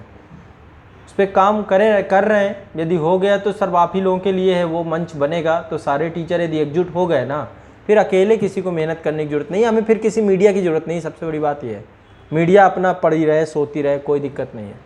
जब इनको पता है ना कि हमारे पास हैं इतने बड़े बड़े प्लेटफॉर्म कि हम इनके माध्यम से जुड़ करके सारी समस्याओं का समाधान स्वतः निकाल लेंगे, तो समस्या समाप्त हो जाएगा। अब ऐसे में देखो, निराश रहना उपाय नहीं है, अवेयर रहना उपाय है, सतर्क रहना उपाय है। जो कुछ भी हुआ ये दोनों तरफ की गड़बड़ियाँ हैं। हमारी गड़बड़ी ये है कि हमारे आसपास चीज़ें हो रही होती हैं, हम मुद्दों को उठाते नहीं हैं। तो अब हमें अवेयर रहना चाहिए, सतर्क रहना चाहिए, एकजुट रहना चाहिए। ये हम लोगों की जीत होगी सबसे बड़ी, कि यदि हम एक साथ रहे, एकजुट रहे, अवेयर रहें, कोई भी दिक्कत आती है तो जा करके उसकी प्रतिक्रिया करें, एक साझा विचार के तहत करें। इस दिशा में हम प्रयास कर रहे हैं। मैं सच बता रहा हूँ, इस दिशा में यदि YTA बन के खड़ा हो गया तो आपकी समस्याओं का 99% निदान होगा, वहाँ से होगा। क्योंकि एक तो टीचर्स भी अभी डर रहे हैं बहुत सारे। उनको डर किस बात का है कि कोई भी बात करेंगे, जैसे पिछली बार अभी RRB NTPC में हुआ, वो तो चलो हिंसा में तब्दील हो गया आंदोलन, वो गलत है, लेकिन इसके बावजूद भी लोगों को डर है कि कहीं हमारे ऊपर कोई एक्शन ना हो जाए। क्यों? क्यों भाई, सरकार गवर्नमेंट है। यदि सब आ जाएंगे कितने पे करोगे? महात्मा गांधी ने देश क्यों आज़ाद कराया? कारण क्या था उसके पीछे? अकेले नहीं थे वो, पूरा देश खड़ा था एक साथ। तो यदि पूरा शिक्षक क्या करते, भाई चलो सबको ले चलो जहाँ ले चलना हो, सब तैयार है चलने के लिए, यही तो करोगे आप, ज़्यादा ज़्यादा यही कर सकते हो ना। फिर हमारे पीछे आप लोग की पावर है। तो इसलिए बस एक साथ एकजुटता वाली भावना यदि बन गई तो फिर संभव नहीं है कि चीज़ें आसानी से हो जाएं। ठीक है। तो एक तो हताश निराश से कोई उपाय मिलता नहीं है। एग्ज़ाम की डेट देर सवेर आ जाएगी। आपने पेपर दिया, इसको एक मॉक टेस्ट के रूप में रखिए। जो भी पेपर हुआ, लीक हो गया, जो भी हो गया, मान लो 8 मई को एक मॉक टेस्ट देने गए थे, उसकी कीमत जो है पेपर की, एक पेपर की कीमत 10,000 रुपये थी। और क्या, यही मान के चल लो कि भैया इतना खर्चा हो गया मेरा, मैं मॉक टेस्ट देने गया था, एग्ज़ाम का इन्वायरमेंट तो मिला ही होगा आप लोगों को। कैसा भी हो, सकारात्मक बनना पड़ेगा आप लोगों को। और इसके बाद जो है, अब आगामी जो आपका एग्ज़ाम है उसमें जो कमियां खामियां आपके अंदर हों, जो आपको समझ में आई हो इस पेपर में, उनको और बेहतर करने की तरफ जाइए। जिन बच्चों को ये लग रहा था कि हमारे नंबर बहुत अच्छे बन रहे थे, 100 से ज़्यादा कराए, 110 से ज़्यादा सही हो रहे थे, उन बच्चों को उसको मेंटेन करना है, उस स्तर को। जो सेक्शन उनके गलत हो रहे थे उनको भी मजबूत करना है, और जो मजबूत हैं उनको मेंटेन करके रखना है। तो आपको तैयारी में पुनः लगना पड़ेगा। अभी यदि निराश हताश हो जाएंगे तो आगामी जो एग्ज़ाम है, जो इनमें आप बैठने वाले हैं, वो एग्ज़ाम भी आपके डिस्टर्ब हो जाएंगे। तो देखो, निराशा और हताशा से तो कुछ भी हासिल नहीं होता है। संभव ही नहीं कि निराशा और हताशा से कुछ हासिल हो जाए। ठीक है। इसलिए बस आपको ये चाहिए कि धैर्य बना के रखिए, थोड़ा सा अपने अंदर हिम्मत रखिए, और हिम्मत से सब कुछ संभव है। ठीक है। जो भी हुआ है गलत, देखो ऊपर वाला है, हम लोग आस्तिक लोग हैं, भगवान पे भरोसा रखते हैं, ऊपर वाला न्याय करता है ना। उसकी लाठी में आवाज़ नहीं आती है, ये हमेशा लेकिन जब उसकी लाठी पड़ती है तो सबको, किसी को नहीं बख्शती है, चाहे वो कैसा भी। यदि कुछ जो गलत करेगा वो भुगतेगा। ठीक है। इसलिए आप अपने ऊपर भरोसा रखिए, अपनी पढ़ाई के ऊपर भरोसा रखिए, और अपने काम पे निरंतर रहिए, रेगुलर रहिए। गार्जियन को बस इतना समझा दीजिए कि ये चीज़ें आपके हाथ में नहीं थी, हमारे हाथ में है एग्ज़ाम देना, बाकी सब कुछ कुछ भी हमारे हाथ में नहीं, ना हमारे रिजल्ट हमारे हाथ में, ना कुछ भी है, वो सब आयोग तय करेगा। तो आपका काम, अपना कर्म आपको करना पड़ेगा, और इन मुद्दों को लेकर के शांत नहीं बैठा जाएगा। इसके लिए आप बिल्कुल निश्चिंत रहिए। आपके साथ पूरा शिक्षक समाज है, पूरा का पूरा। कल काफ़ी लोगों से मेरी बात चल रही थी, तो सब लोग हैं, सब इसको गलत ही कहेंगे, गलत ही है ना। तो आपको ये नहीं सोचना कि आप अकेले हैं, घर पे बैठे हुए हैं, हम लोग हैं आपके साथ। और आपको बस निश्चिंत होकर के अपनी तैयारी करना है, अपनी पढ़ाई करना है, और ये प्रयास करना है कि आगे अब लगातार आप बढ़ते चलें। ठीक है। जो भी होगा, जो भी हुआ है वो निंदनीय है, और हम ये आशा करते हैं कि आयोग कम से कम इस घटना से समझेगा और आगे आने वाले समय में इस तरीके की बारंबारताओं से बचेगा। ऐसा लग रहा था BPSC बिल्कुल सुधर गया रातों रात, पेपर हो रहे थे, सब कुछ हो रहे थे, लेकिन ये पीठ पीछे दी ऐसी घटनाएं चल रही थी जो उजागर हो गई। ये बहुत दर्दनाक है। मतलब मुझे इस चीज़ का डर नहीं है, मुझे डर ये है कि जो पीठ पीछे जो चल रही हैं, ये एक ही सेंटर आपका खुल के आया, ऐसे कितने सेंटरों में चीज़ें चल रही होंगी, कहाँ कहाँ पैसा चल रहा होगा। हम कितने स्तर पे सोचते हैं, प्री में चल रहा है, मेंस में चल रहा है, इंटरव्यू में चल रहा है, कई बार खबरें आती हैं कि यहाँ पैसा चल रहा है, वहाँ पैसा चल रहा है। ये चीज़ बंद होनी चाहिए, ये बहुत ज़रूरी है। मतलब भ्रष्टाचार पे यदि लगाम यहाँ नहीं लगाई गई, अब सोचो जो बच्चा पैसे दे करके पीटी क्वालिफाई करेगा, मेंस क्वालिफाई करेगा, वो करेगा क्या आके समाज में? वो तो समाज को ऐसे गड्ढे में डाल देगा कि वो तो पूरी गर्त में चला जाएगा, फिर आने वाले सिस्टम के लिए भी वो खराबी हो जाएगा। तो आप कैसा अस्त्र बना रहे हैं? ये आयोग की जिम्मेदारी बनती है कि उसका काम हो कि ऐसे फिल्टर्स वो लगा के रखे। भ्रष्टाचार हो रहा है तो भ्रष्टाचार के लिए पारदर्शिता के मानक और बेहतर किए जाए, ये वही कर सकता है, बाकी हमारे बस में कुछ है नहीं। हाँ, यदि आप लोगों का कुछ प्रश्न हो, कुछ हो तो आप बताएं। आप लोगों को कुछ पूछना हो, कोई समस्या हो, कहीं पे आपके सेंटर में किस तरीके की दिक्कत हुई हो। नीतीश जी हैं, ये कह रहे सर पटना में रह करके आपसे ऑनलाइन तैयारी कर रहा हूँ, अब दिल नहीं तोड़ना है। अच्छा, 98 क्वेश्चन सही हुए थे, देखो कितना अच्छा पेपर गया था इनका, अच्छा है। 100 के आसपास जो पहुंच रहे थे पेपर, देखो जहां तक मैंने पेपर देखा है आपका पेपर, क्वेश्चन पेपर तब भी हम डिस्कस करेंगे। देखा है कि नहीं देखा आप लोगों ने पेपर जरूर सब लोग देखिएगा, क्योंकि कम से कम आपको ये पता चलना चाहिए कि स्तर क्या चल रहा है आयोगों का। और आप कोई भी एग्ज़ाम दे रहे हैं, सभी के पेपर देखने चाहिए। पेपर देखने से एक बार पता चलता है कि ट्रेंड में अभी क्या चल रहा है, माइंडसेट में क्या चल रहा है। करंट के क्वेश्चन ये था कि इस एक साल से नहीं थे, इसलिए मैं 4-5 मास्टर वीडियो बोलता हूँ देखने को। जो मेरे इसके पहले का और उसके पहले का 2 मास्टर वीडियो जो प्रीवियस थे, उन्हीं से करंट अफेयर्स सारे आ गए। चाहे वो कोविड को लेकर के क्वेश्चन था, संयुक्त राष्ट्र संघ को लेकर के क्वेश्चन था, ऐसे सारे कई सारे क्वेश्चन आपके सब वहाँ से निकल गए। भारत की अस्थायी सदस्यता को लेकर के थे, ठीक है। तो कहने का मतलब 105 सही हुए नंदन कुमार जी का। हाँ, तो ऐसे में देखो कोई दिक्कत वाली बात नहीं है, आप थोड़ा सा हिम्मत रखिए, हौसला रखिए, और हौसले से ही दुनिया कायम है, ये समझिए। भरोसे पे ही सब कुछ कायम है, भरोसे से ही सब कुछ होता है। भरोसा बहुत बड़ी चीज़ है, भरोसा रखिए, अपने ऊपर भरोसा रखिए, अपनी पढ़ाई के ऊपर करिए। टाइम मतलब डाइवर्ट नहीं हो जाना कि अब आप डाइवर्ट हो जाओ। आईएएस का एग्ज़ाम देने जा रहे होगे तो आईएएस का एग्ज़ाम सामने है, यूपी पीसीएस का 12 जून को है, इन पे फोकस करते हैं। इसके बाद आपका जो है बीपीएससी का फिर होगा, तो जो टाइम मिला इसका इस्तेमाल कर लेते हैं, ठीक है। देखिए, इसके लिए जिम्मेदार पूरी तरीके से आयोग है, आयोग जिम्मेदार है, सरकार एग्ज़ाम नहीं लेती है, आयोग एग्ज़ाम ले रहा है आपका सरकार को। लेकिन ये है कि जो ये भ्रष्टाचारी हैं इनके ऊपर अब लगाम लगाने का काम सरकार का है, ठीक है। लगाम का काम अब सरकार का है कि लगाम लगाए, सबके ऊपर एक्शन ले। जो भी अनियमितता में पाया जाता है उसको सरकार को छोड़ना नहीं चाहिए।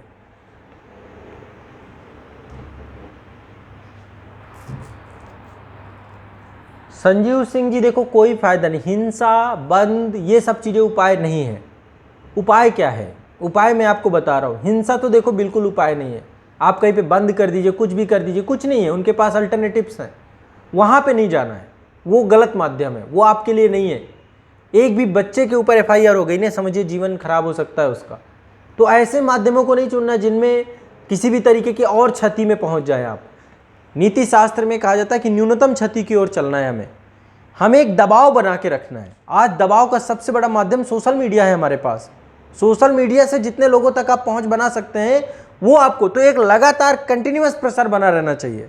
और यदि जो लोग हैं जो गलत पाए जाते हैं, ये प्रेशर सरकार तक पहुंचना चाहिए कि उनको कड़ी कार्रवाई मिले, ठीक है। तो मेन है कि ये लगातार इनके ऊपर दबाव। हम घर बैठे जब वहाँ पे क्या होगा, एक बच्चा एक साथ जो है आप लाखों लोगों पे पहुँच सकते हैं, ठीक है। सारे टीचर्स हैं आपके साथ, पूरे बिहार के शिक्षक हैं, पूरे उत्तर प्रदेश के शिक्षक हैं, दिल्ली के शिक्षक हैं, हर जगह के टीचर आपके साथ हैं, हर शिक्षक आपके साथ है। फिर आपको क्या चिंता करनी है?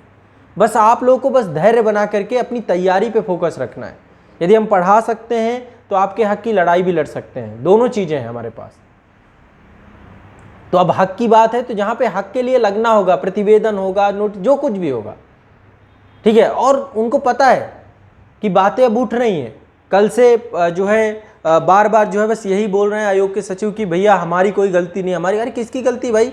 अंतिम रिस्पॉन्सिबिलिटी में आप भग जाएंगे। हाँ, अपनी जिम्मेदारी को आप दूसरे के ऊपर डाल देंगे। आप स्वीकारिए तो सही कि गलती आप ही की है। पेपर लीक हुआ है, किसकी गलती है?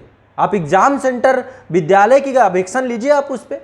लेकिन अंतिम रिस्पॉन्सिबिलिटी आयोग की है, आयोग का ही काम था। पेपर कॉपी आप ही के पास पहुंचनी थी सारी, आप ही लास्ट में आंसर की जारी करते, लास्ट में आप ही जो है पूरे बच्चों के रोल नंबर के साथ मेंस के लिए चयनित करते। तो जिम्मेदारी तो लेनी पड़ेगी, जिम्मेदारी से कोई नहीं भाग सकता यहाँ पे। चंदन कुमार जी देखो, यूपीएससी का तो मेंस राइटिंग का प्रैक्टिस तो चलता ही है, चल ही रहा है। अब आज टाइम तो आपका थोड़ा सा आगे हो गया है, आज फिर आंसर राइटिंग नहीं करेंगे, आज तो चित्रकला के ऊपर था। देखो जो भी हमारा अभी आंसर राइटिंग वाला चल रहा है चित्रकला के ऊपर ही कल होगा। हम अभी काम करते हैं इसको, जैसे किसी दिन का गैप हो जाता है तो टॉपिक, उसी टॉपिक को, ये टॉपिक है, डेट नहीं है, उस टॉपिक को नेक्स्ट डे कर लेंगे। मतलब वो टॉपिक स्किप नहीं होना चाहिए, क्योंकि यहाँ पे मैं टॉपिक बाई टॉपिक पढ़ा रहा हूँ। तो कल भी जो मैं करवाऊंगा वो चित्रकला के ऊपर ही करवाऊंगा आंसर राइटिंग। और केवल आंसर राइटिंग नहीं है, देखो मैंने आंसर अब इसमें जो मेहनत की है आप लोगों के लिए कि अब आप चित्रकला में लगभग 20 MCQ भी आपको करवाऊंगा। मैं अभी आपको बस दिखा देता हूँ कि अब जो भी टॉपिक लूँगा उस टॉपिक को मेंस और पीटी दोनों के ओरिएंटेशन से देखना है। इस तरीके से नहीं देखना कि केवल और केवल आपका जो है हम उससे देखें। तो लगभग ये आपका 20 से ज़्यादा क्वेश्चन भी हैं इसमें। पहले मैं एक एक क्वेश्चन, ये सारे आप देख रहे हैं, सारे क्वेश्चंस हैं जो यूपीएससी में अन्य स्टेट पीसीएस में आ चुके हैं सब में। ये पूरे क्वेश्चंस आपके यहाँ पे लगभग 20 क्वेश्चन के आसपास में फास्ट करके इनमें फैक्ट भी आपको लिखवाऊंगा, ताकि आपको आइडिया होना चाहिए कि पर्टिकुलर सेगमेंट से किस तरीके के क्वेश्चन बन रहे हैं, है ना। तो इसलिए ये वाली सीरीज मैंने स्टार्ट की, क्योंकि ये पीटी और मेंस दोनों को लेकर के चलेगी, ठीक है। तो बच्चों बस ये है कि अपनी तैयारी को कंटिन्यूअस रखो, तैयारी को आपको नहीं छोड़ना किसी भी तरीके से कि आप तैयारी को छोड़ दो, ठीक है। और जो भी होगा, बहुत सारे लोग हैं जो लगे हुए हैं आपकी हक की लड़ाई के लिए, और आप खुद अपने आप में सक्षम हैं, तो आपकी हक की लड़ाई लगातार चलती रहेगी। और जो भी ये घटनाएं हो रही हैं, इन घटनाओं में आयोग को भी पता है कि उसकी छवि खराब हो रही है, नो डाउट, निश्चित तौर पे ये चीज़ तो पता ही है ना कि छवि खराब हो रही है इनकी भी।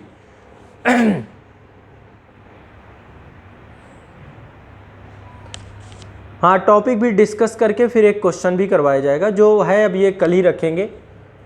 डॉक्टर विष्णु शर्मा जी देखो, तरीका यही है कि आप लोग सिर्फ सोशल मीडिया, हमारे पास एक अच्छा मौका माध्यम है कि सोशल मीडिया में मुद्दे को शांत ना रखा जाए, इस मुद्दे को समय समय पर उठाया जाए, और इसके दिशा में मैं प्रयास कर रहा हूँ। यदि हो गया तो हम करेंगे क्या, यदि कभी YTA बनता है, बन जाएगा जहाँ तक उम्मीद है, अभी उसका डिजिटल प्लेटफॉर्म बन रहा है, सारे टीचर साथ आ जाएंगे, तो उसमें एक सेगमेंट हम ऐसा बनाएंगे कि जितने पेपरों में धांधली हुई है अभी तक, और उसके लिए सरकार ने अभी तक कुछ नहीं किया, रेगुलर प्रतिवेदन जाए, रेगुलर उन बातों को उठाया जाता रहे जब तक उनको ये लग जाए कि समाधान तक नहीं पहुंच गए हैं। तो इस तरीके के उसमें कुछ ऐसा माध्यम बनाया जाएगा जिससे चीज़ें निरंतर होती रहें, लगातार कंटिन्यूअस होती रहें, ताकि एक बना रहे। क्योंकि मीडिया क्या है, आज दिखा दिया कल खत्म, हमें एक अपना खुद का ऐसा मंच बनाना पड़ेगा सभी शिक्षकों को मिल करके, जो शिक्षक जो है इस चीज़ को लेकर के समझें, ठीक है। क्योंकि ये बच्चों की लड़ाई है, और इसीलिए प्रयास है कि ये मंच आपका बनेगा। मैं जब अभी YTA को लेकर के लगभग 1000 शिक्षकों को लेकर के एक हमारी मीटिंग थी यहीं पे दिल्ली में, 24 मार्च को थी, उसमें बिहार से बहुत टीचर आए हुए थे, पटना से बहुत सारे टीचर आए हुए थे। तो सभी टीचरों ने इसको अभी लगभग बस ये है कि इंफ्रास्ट्रक्चर के कारण से अभी हम शांत हैं। यहाँ पे मीटिंग कई चरणों में हो चुकी हैं। यदि सारे शिक्षक हम एकजुट हो जाते हैं, साउथ से लेकर नॉर्थ पूरा जोड़ेंगे, या नॉर्थ ईस्ट से लेकर के पूरा जितना भी है सब जुड़ेंगे, पूरा जुड़ेगा A to Z जहाँ की टीचर कम्युनिटी है, ठीक है। अभी मेरे पास लगभग 24 ग्रुप हैं, जिसमें लगभग हर साउथ के भी टीचर्स जुड़े हुए हैं, नॉर्थ के भी टीचर्स जुड़े हुए हैं, मल्टीपल स्टेट के टीचर, लगभग 1300 के आसपास टीचर हैं हमारे पास। तो बस ये है कि मंच बने, बनते ही फिर हम एक कुछ ऐसे सेगमेंट लाएंगे जिन सेगमेंट पे ये प्रॉपर चीज़ें होती रहेंगी। आपका ये बिहार PCS का यदि पेपर लीक हुआ है ना, तो जब तक इसका अंतिम वो नहीं हो जाता, उपाय नहीं हो जाता, जब तक उनको, तब तक ये मुद्दा उठाया जाए। पूरा एक बनाई दिए, एक पूरा कार्यक्रम बनाएंगे, उसमें ये रेगुलर मुद्दा उठता रहे और सरकार के पास ट्वीट के माध्यम से कैसे भी करके पहुंचता रहे। तो वो बहुत सारी योजना मैंने बना रखी है, बस ये है कि चीज़ें देखेंगे।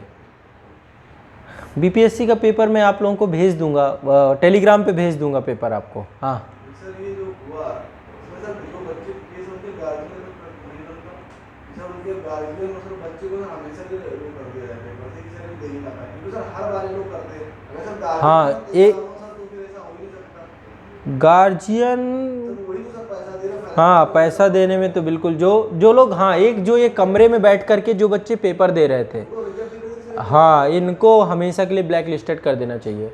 अब ये चीज़ देखो, इसमें दो तरीके की चीज़ें होती हैं, जितना मुझे पता चला है इसमें दो तरीके से होते हैं माफियागिरी जो करते हैं। जैसे व्यापम में कहानी खुल के आई थी कि एक तो होता है कि आप खुद पेपर दे रहे हो, जैसे अब आपको यदि इतना आ रहा होता कुछ भी एक होता है कि दूसरा आपकी जगह पे पेपर दे रहा है, ये भी होता है। वो उनका पूरा कार्टल होता है माफियाओं का। वो क्या करते हैं, पैसे लेकर के आपको पेपर भी देने जाने की ज़रूरत नहीं है, आपका पेपर हो जाएगा, OMR सीट भर जाएगी, सब कुछ हो जाएगा, नाम आपका रहेगा, रिजल्ट आ जाएगा। ये भी होता है। ये तो मतलब अभी यूनिवर्सिटी लेवल पे तो खूब चल रहा है। यूनिवर्सिटी लेवल पे घरों में कॉपियाँ लिखी जाती हैं। मेरे पास एक केस आया, यूनिवर्सिटी लेवल की बात बताता हूँ, एक स्टूडेंट का ही था, और मैंने उसको मतलब फिर आप सोच भी नहीं सकते, मैंने उसे बहुत डांट लगाई। मैंने कहा मैं आपकी करूँगा FIR। फिर बाद में ये उसने किया क्या, देखो उसके साथ घटना क्या हुई। उस स्टूडेंट ने, कोई विश्वविद्यालय था, ठीक है, मैं नाम नहीं लूँगा, ज़रूरत आएगी तो बताऊँगा। एक विश्वविद्यालय था, उसमें उस बच्चे के द्वारा क्या किया गया, अपनी कॉपी लिखी गई, कॉपी घर पे लिखी गई, उसकी कॉपी रिजेक्ट हो गई विश्वविद्यालय से। तो उसने फ़ोन किया मेरे पास कि सर मेरी कॉपी रिजेक्ट हो गई विश्वविद्यालय में। मैंने कहा कॉपी कहाँ लिखी है आपने?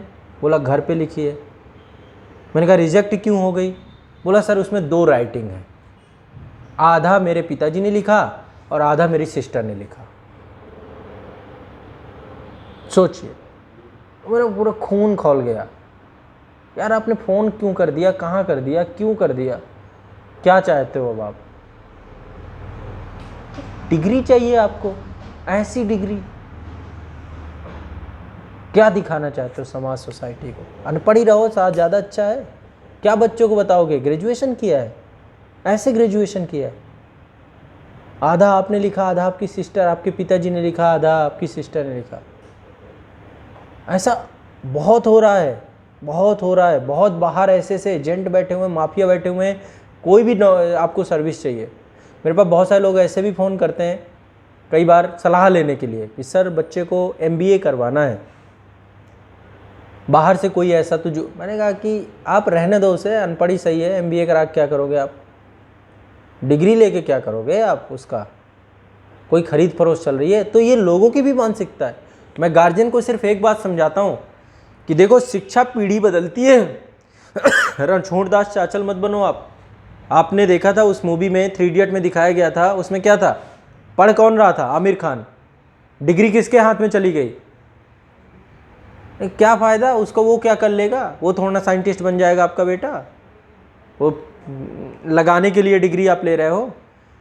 एक चीज़ ध्यान रखिएगा, आप लोग हैं जितने भी बच्चे तैयारी कर रहे हैं, जो भी पढ़ रहा है, जो भी मेहनत कर रहा है, आज आपका रिजल्ट आए ना आए, आज ये पेपर लीक हो जाए, कुछ हो जाए, लेकिन आप अपनी जनरेशन बदल दोगे। शिक्षा जनरेशन बदलती है, पूरी पीढ़ी बदल जाती है शिक्षा से। आपकी पीढ़ी में यदि इसका बेनिफिट नहीं होगा ना, आपकी आने वाली पीढ़ी इसका बेनिफिट उठाएगी। शिक्षा ही उठाएगी, शिक्षा ही एक माध्यम है, ये भी ध्यान रखिएगा। जैसे अब आपके पिताजी के यदि 4 भाई हैं, 5 भाई हैं, 2 भाई हैं, या रिश्तेदारों में देख लीजिएगा, जिसमें ही शिक्षा का गैप हुआ है वो पीढ़ी वैसी ही है, उसका कुछ नहीं होगा। उनके पास पैसा हो सकता है, पैसा पैमाना नहीं होता ना, एजुकेशन इतनी बड़ी चीज़ है। तो जो खरीद फरोख्त करके कर रहे हैं, क्या कर रहे हैं? अपने पैरों में कुल्हाड़ी मार रहे हैं, संतुष्टि दे रहे हैं, झूठी संतुष्टि, और भारत के लिए कलंक हैं ऐसे लोग। तो कभी भी कोई भी माध्यम बनता है कि आपको अनैतिक तरीके से शिक्षा मिलती है, तब तो आप और बहुत बड़े समाज के दुश्मन हो, कलंक हो आप क्या कर लोगे? तो ऐसे लोगों को, मतलब ऐसे लोगों का पहली बात तो कुछ होता नहीं है, और ना ऐसे लोगों का कुछ होना है। तो गार्जियन तो गलत है, बिल्कुल गलत है। मैं क्योंकि बता रहा हूँ, गार्जियन ऐसा करते हैं, उनको तो है कि बस कैसे बच्चा सेटल्ड हो जाए, मेरे पास पैसा है, पैसे के दम पे मैं इसका ये करा दूँ। जब एग्ज़ाम लास्ट में आता है ना, जब फाइनल स्टेज में पहुँचते हैं, गार्जियन जुगाड़ लगाने में लग जाता है। हर एग्ज़ाम की कहानी है ये, चाहे वो पुलिस का एग्ज़ाम हो, चाहे अभी UPSI में दुनिया भर की धांधली समझ में आई है। बहुत सारे बच्चे थे जो एग्ज़ाम दिए थे इस बार, बता रहे सर हमारे इतने मार्क्स थे, ऐसा हो गया। बहुत सारे लोगों ने ऐसा बताया, जिनका हुआ है उन्होंने कहा हमने यहाँ दिया, वहाँ दिया, ऐसी बहुत सारी बातें आती हैं। बताओ कैसे पुलिस वाले बनेंगे वो? आप कहते हो पुलिस भ्रष्ट है, करप्ट है। अरे वो उन्होंने पैसे दे करके वो लिया सीट, तो करप्शन नहीं करेंगे तो क्या करेंगे? ये कंडीशन है। एक डॉक्टर को आप कहते हो कि इतनी फीस चार्ज करता है, 20 लाख डोनेशन दे करके एडमिशन लेता है, फिर 80 लाख लेकर के जाकर के पढ़ाई पूरी करता है। वो 1 करोड़ रुपए जो खर्च कर देगा ना, वो क्या करेगा? उसने अपनी किडनी बेच दी है मान लो। तो जब ये कंडीशन हमारे देश के एजुकेशन सिस्टम की है, हमारी सरकारों की है, ये भ्रष्ट तंत्र की है, सब खुला पता है, सबको खुला पता है। मेडिकल क्षेत्र में सबको खुला पता है डोनेशन चल रहा है, इंजीनियरिंग में अच्छे कॉलेजों में लेना है डोनेशन चल रहा है, सब जुगाड़ तंत्र है। जुगाड़ तंत्र में देश तो खोखला होगा ही ना, क्या कर सकते हो? हाँ, यूपीएसआई का बहुत सारे बच्चों का है, आप लोग भी जानते हैं जितने लोगों ने दिया है। तो बस यही है कहानी, ये हर राज्य की है, हर राज्य में इस तरीके के लोग बैठे हुए हैं। सारे समस्या क्या लोगों की है, लोगों की मंशा है। लोग ऐसे जो ये चाहते हैं कि चीज़ें हों, और इसके लिए हमें सबसे बड़ी चीज़ क्या है जानते हैं? सुधार कब होगा इसका? ये देश चलता है we the people of India से, ठीक है? We the people of India का मतलब क्या है? एक ऐसा डेमोक्रेटिक सिस्टम जिसमें जनप्रतिनिधियों के द्वारा शासन किया जाता है। जनप्रतिनिधि कौन है, कैसा व्यक्ति है, ये तय करेगा कि आपके देश में करप्शन होगा कि नहीं होगा। सारा काम, चाहे वो स्टेट गवर्नमेंट में हो चाहे सेंट्रल गवर्नमेंट में हो, सारा काम जनप्रतिनिधियों के बदलाव से होगा। यदि करप्शन हो रहा है, यानी ऊपर जिसने करप्शन करवाया उसको डर नहीं लग रहा है, क्यों? क्योंकि किसी जनप्रतिनिधि का हाथ है उसके ऊपर, किसी माफिया का हाथ है उसके ऊपर। ये समझ लीजिए, ये है पूरी कहानी। नहीं तो यहाँ पे क्या है, बिहार में तो आम आए दिन कानून व्यवस्था के बारे में सब जानते हैं क्या हो रहा है। आए दिन आप चलिए, कोई आवाज़ उठाइए, किसी ने चला दिया कट्टा, पड़े हुए हैं आप सड़क पे। इसलिए सख्त से सख्त कार्रवाई, एक मैसेज देना। आज यूपी में अभी टेट का पेपर लीक हुआ था, बुलडोजर चल गया। ऐसे लोगों को बुलडोजर चलना चाहिए जितने अपने आप को शक्तिशाली, शक्ति संपन्न, बाहुबली, लोगों का भविष्य खराब करने वाले लोग हैं, इनके ऊपर चलना चाहिए। ये हैं जितने लोग, ये जो 10-10 करोड़ रुपए, 20-20 करोड़ रुपए जिनके अकाउंटों से निकल रहा है, खोखला किए पड़े हैं समाज को। किसका पैसा है? इनके पिताजी का पैसा है, इन्होंने कमा के रखा था। खून पसीने से लोग जो है कर करके टैक्स अपना दे रहे हैं सरकार को, उस टैक्स से इन लोगों को सैलरीज मिल रही हैं, उससे भी उनका पेट नहीं भर पा रहा है।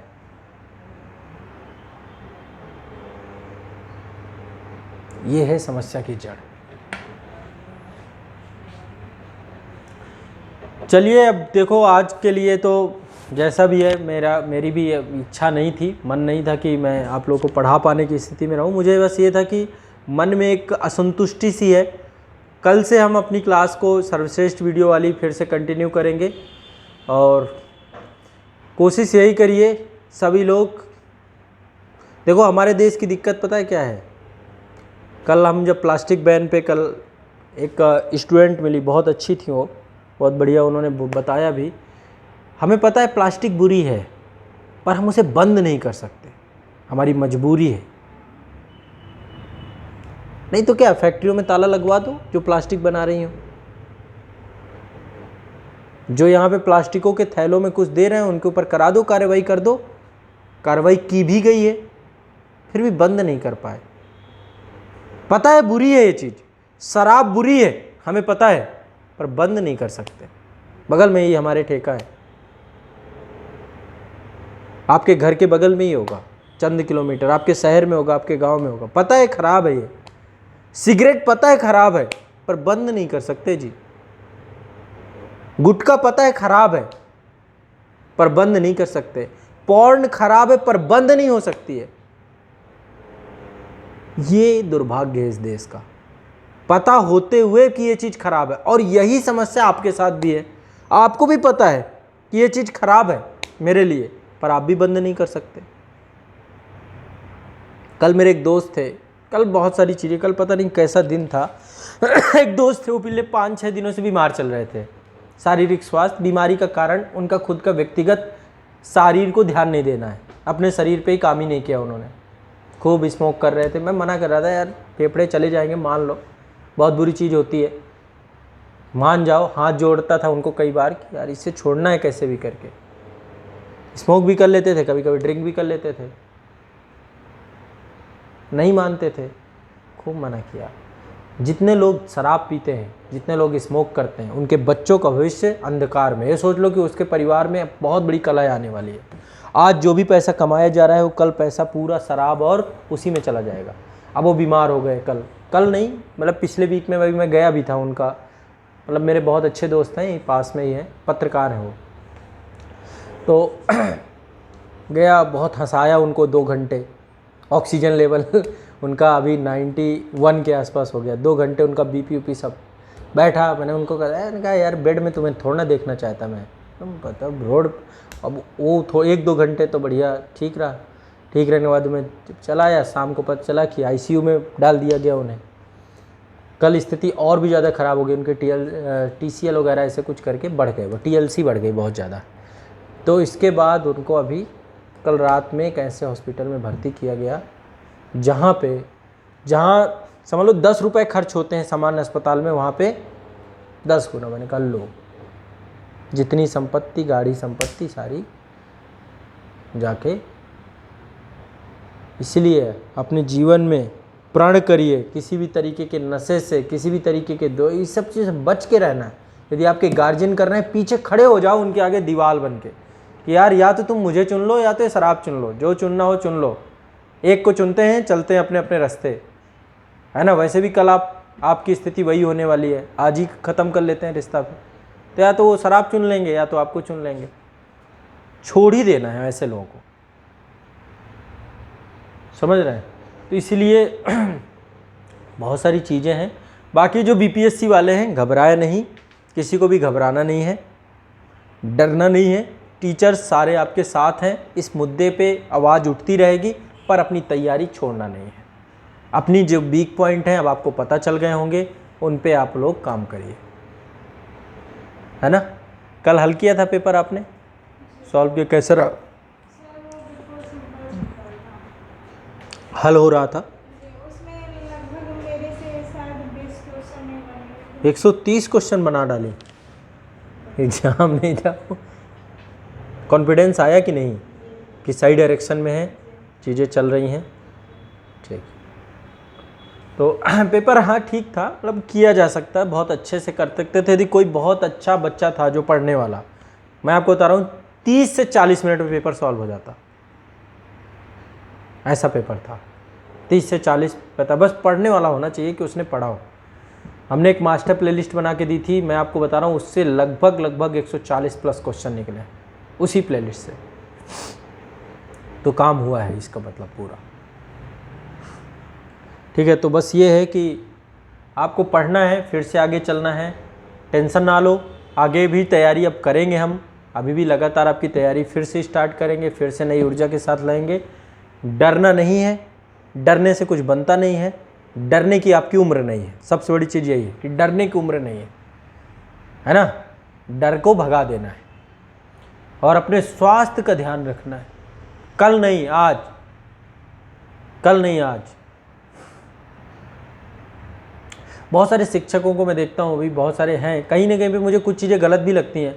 बहुत सारे लोग कहते हैं कि जब सोना हो जब सो, जब पढ़ना हो तब पढ़ो। ऐसे कैसे? यदि आप ही ये चीज़ बताओगे बच्चों को तो फिर तो क्या होगा, 1 साल 2 साल बाद वो एंजाइटी में बदल जाएगा, तनाव में आ जाएगा। अरे सोने का समय रात ही है। आप पूछिए उन बच्चों से जो रात भर मतलब पढ़ रहे हैं, क्या कर रहे हैं, क्या नहीं कर रहे हैं। सुबह का उठना सुबह ही होता है, सुबह को उठने को कैसे आप दरकिनार कर सकते हैं? उसका महत्व, यानी फिर आपको नहीं पता है कि उसका क्या महत्व है। बहुत सारे टीचर्स ऐसे, कभी मत करिए, सुबह प्रातः उठिए। मैं बिल्कुल ये दावे के साथ कहता हूं कि वो अनुभव जो आपको देगा, वो जो आपको एनर्जी देगा, वो कभी रात की पढ़ाई और कुछ नहीं दे सकती। एक बार सुबह 5 बजे उठ के तो देखिए, उठ के देखिए, एक बार जाइए, घास में टहलिए और इसके बाद फिर थोड़ा सा अपने अंदर अच्छी ऑक्सीजन लीजिए, फिर देखिए आपके शरीर का क्या होता है। ये सब तनाव, थकान, सारी चीज़ें आपकी दूर हो जाएंगी। तो ये चीज़ आप लोगों को करना चाहिए। और ऐसी राय से बचनी चाहिए जो आपको ये राय दें कि नहीं नहीं आप अपने मर्जी के हिसाब से करिए, आपको वो कुछ दिन बाद आप अपंग बन जाएंगे, फिर वो नहीं आएंगे आपको बचाने। ठीक है, हमारे जो ऋषि मुनि थे जो ये थे मूर्ख नहीं थे, ब्रह्म मुहूर्त की बात करते थे, प्रातः काल की बात करते थे, क्योंकि इन्होंने रिसर्च किया हजारों साल तक, तब जाके इन्होंने एक एक चीज़ों को बताया है कि ये समय महत्वपूर्ण होता है। हर समय के रात सोने के लिए बनाई गई है बच्चों, तो इसलिए रात को अपनी एक कंप्लीट नींद लेनी है और दिन में पढ़ाई करनी है। आराम से सुबह प्रातः उठिए, इसके बाद दिन भर पढ़िए, कौन आपको रोक रहा है। तो थोड़ा सा आपको ये चीज़ समझिए, ये चीज़ें बहुत ज़रूरी हैं। आपकी याददाश्त, आपका फोकस, आपके अंदर का डिप्रेशन, ये सब कुछ दूर करेगा। ठीक है, तो चलिए हिम्मत बना के रखिए, मैं आपके साथ हूँ। और संस्थान में फिर से बीपीएससी को लेकर नए सिरे से हम क्लासेस को लेकर के स्टार्ट करेंगे, सारी चीज़ें इसको लेकर रणनीति हम बना रहे हैं। और आपकी तैयारी को लेकर किसी भी तरीके से संस्थान आपके साथ रहेगा अंत तक। घबराना नहीं है, मैं बार बार आपसे कहता हूँ, क्योंकि जो कुछ भी होगा अच्छा ही होगा।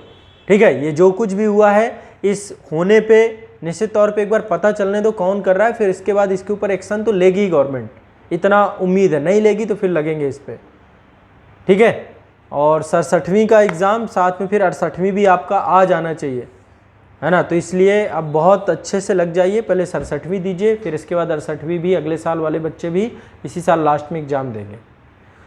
हाँ, यूपीपीएससी की मास्टर प्लेलिस्ट आज आ जाएगी।